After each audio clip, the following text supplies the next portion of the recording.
Alright, homework 8.3 here. So, first, interpreting tables of values as ordered pairs. So, it says find the value of f of x for the given domain. Write x and f of x as an ordered pair, as a coordinate. So, my x is -2, so I would go f of -2, which, remember, we replace the x's with that same number, and then we simplify. 3 times -2 is -6, minus 2 is -8. So f of -2 equals -8. So f of x, -8. As a coordinate, -2, -8. Okay? So that's all we do. So taking a look at the next one, f of -1 equals 3 times -1. So -3 minus 2, -5. So -1, -5. Okay, 0. That would be like 3 times 0, which would be 0 minus 2 would be -2. So 0, -2. Then as 1,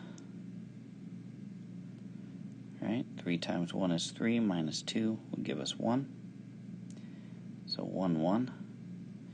And finally the last one, we had a 2, so that would change to 2. Technically, I guess I should have been doing that. 6 minus 2 is 4. So I get 4, 2, 4, so 2, 4. Okay? So, same idea for the next one. So f of -2 equals -2 squared.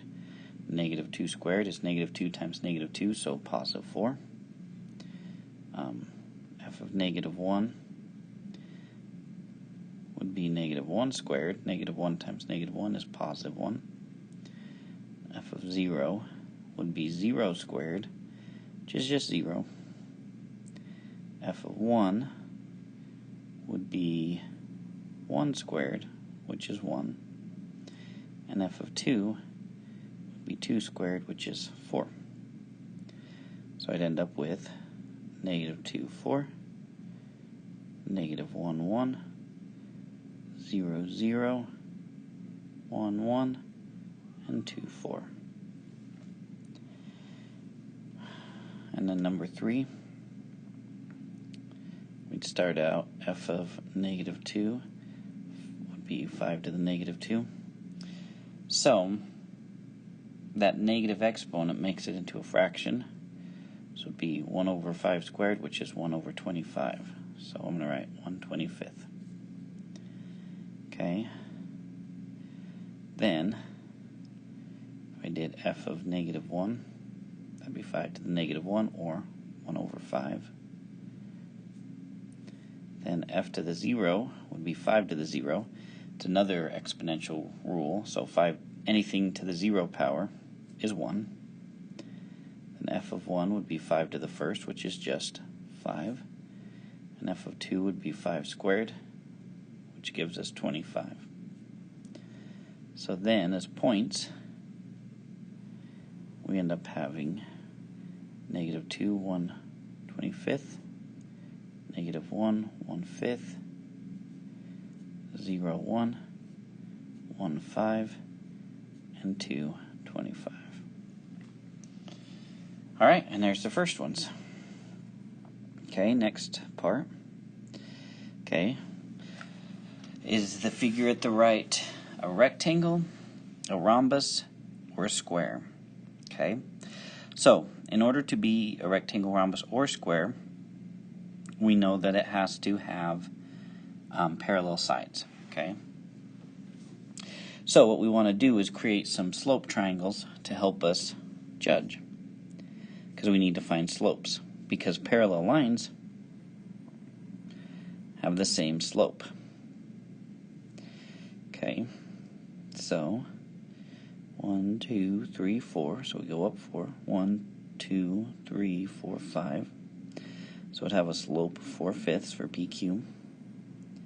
Okay, then here we'd go 4 to the right and 5 down. So 4, -5. Okay. Alright. Then S to R we go over 5 and up 4, so 4/5. Okay, so that tells me right here those two sides are parallel. Then P to S, I'd go down 5 to the right 4. So that would be 4, -5. So that tells me that these two sides are parallel. So that means it could be a rectangle, rhombus, or square, because they all share that same rule. Okay. Now, for it to be a rhombus, I guess for it to be a rectangle, let's start with that one. Okay, all these opposite sides would need to be congruent.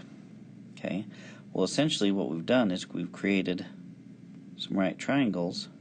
So there's two ways we can think about this. Okay, so this opposite side triangles look like this. Okay, so the first way I could do it is I could go 5 squared plus 4 squared equals that hypotenuse squared, or 4 squared plus 5 squared, which I should realize right off the bat, that's going to be the same number. Okay, or I could look at this and say congruent side, second congruent side, and those right angles are going to be congruent, so by side angle side, the triangles are congruent, making the hypotenuses congruent. Okay, but what about these other triangles? Okay, so I have a 4 and a -5. Okay, and that opposite length, -5 and 4. Again, same thing going on, but if we think about distance, we really can't have the -5, so really we should think of these as +5s. Okay, so actually they would all 4 be congruent triangles, so they would all be congruent. Okay, which that tells us right there that yes, it's going to be a rhombus. Okay, opposite sides that are parallel. So yes, justify my answer. Okay, we were just showing you. That's our justification. Now, to be a rectangle or a square, because it could be both, it also needs to have perpendicular. These lines need to have a 90-degree angle, so they need to be perpendicular. So the slope again for this one, 4/5, to be perpendicular, they need to have the opposite reciprocal. So like the B goes on top, you know, they're opposites, and one is negative, one is positive. So positive 4/5, okay, and this would be -5/4. Okay, that is definitely perpendicular opposite reciprocals. So that's a 90-degree angle. Same situation here, right? 4/5, 5/4. Oh, that was a horrible 90. 4/5, or -5/4, 4/5. Okay, so they are all, so it's also a square because of those right angles. Does that mean it's not a rectangle? Well, you've got to remember that a rectangle, a square is just a specialized rectangle. So it's actually yes on all of these. Okay? Alright, now it wants us to find the perimeter of each of these shapes. Okay? Perimeter is just adding up all the lengths. So essentially what we have to do is find all these lengths. Okay? So you can use a distance formula, but I would prefer to just, because we derive it from the Pythagorean theorem, I like just making triangles here. So I'd have 4 and 7. Okay. It also helps me spot any congruent sides. 7 and 4. So those are congruent, so I find one, I have them both. Okay. So I'd go 4 squared plus 7 squared equals c squared. 16 plus 49. Okay, that would be 50, 65. Square root of 65. It says round to the nearest hundredth.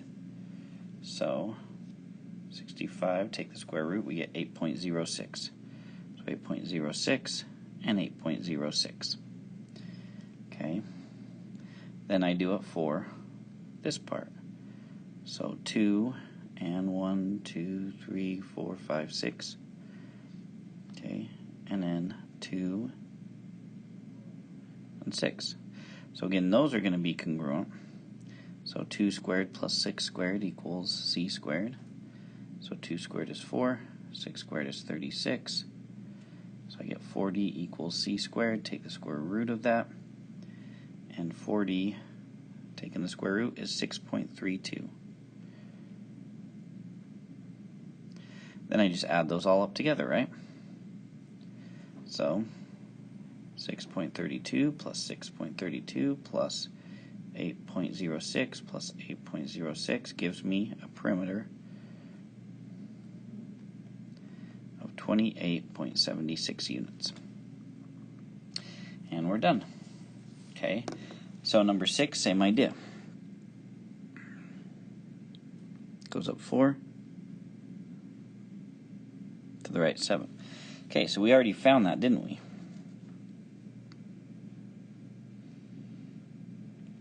So I know that's going to be 8.06 because of those congruent triangle ideas. Okay, now let's see what else we got. So 2 and 8, and then 4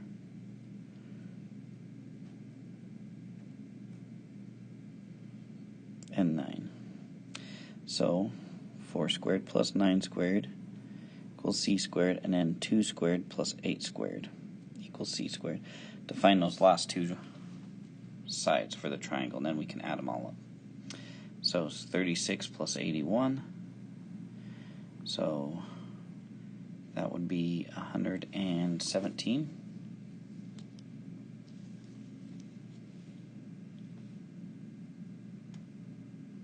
Yep, then we take the square root of that, and we get about 10.82 when we round to the 100th. Okay, then 2 squared is 4, 8 squared is 64, so we get 68 equals c squared. Take the square root of that, and the square root of 68 is 8.25. Add them all up together,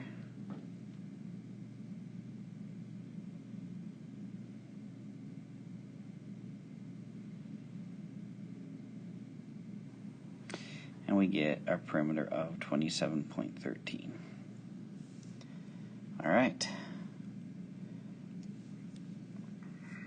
Now let's take a look at 8. So 2 here, and 8. We found 2 and 8, didn't we? What was that? Okay, 2 and 8 was 8.25. So we know that that's 8.25. Then we have 4 and 3. So I go 4 squared plus 3 squared equals c squared. So 16 plus 9 equals c squared. So that's 25 equals c squared. Take the square root of it, and the square root of 25 is 5. So that's a nice, neat number. Then 2 and 5. So 2 squared plus 5 squared equals c squared. So 4 plus 25. So we get 29. So square root of 29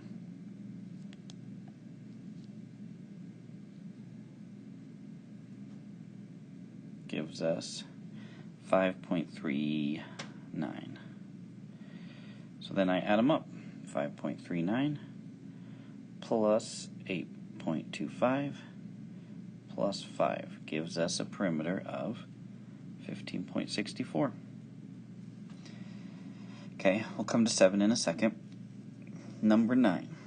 So, first off, I have a horizontal line. That's easy to count. That's 6.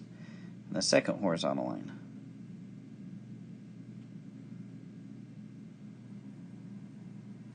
That's 12. Okay, then I find my triangle. And again, I could use the distance formula, but I'm basically using it. So 4 and 5. So I go 4 squared plus 5 squared, so 16 plus 25 equals c squared. So that's 30, 41. I believe we already found this one. So 41 squared, or square root of 41, is 6.40. So 6.40. Then this one, we have 2 and 5. And 2 and 5, we know already, is 5.39. So we add them all together. 6 and 12, which is 18, plus 6.40, oops, typed it in wrong. 6.40 plus 5.39 plus 12 plus 6, and we get a perimeter of 29.79. Now, circles. To get the perimeter of a circle, you're basically just doing the circumference, which is 2 times pi times the radius. So, the radius is just from here to here, so it's 1, 2, 3. So I go 2 times pi times 3. Now, most calculators have pi. You can use 3.14 as well. So it's basically 6 times pi. So if I go 6 times 3.14, I get 18.84. If I go 6 times pi and use my calculator version of pi, I get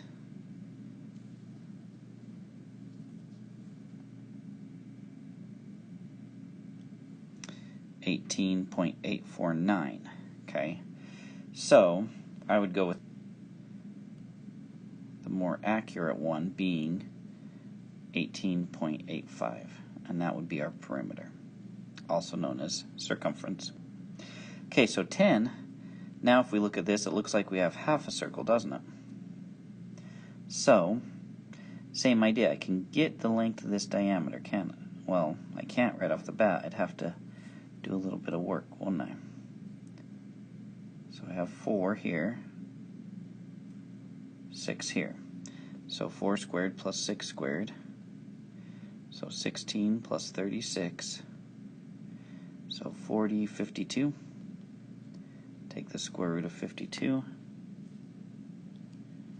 I end up with 7.21. Now, I can find the radius, okay, because that would be half of that, right? Which, honestly, circumference is 2 times pi times the radius. Well, if I have the diameter is 2 times the radius, so it's really diameter times pi. So the diameter of 7.21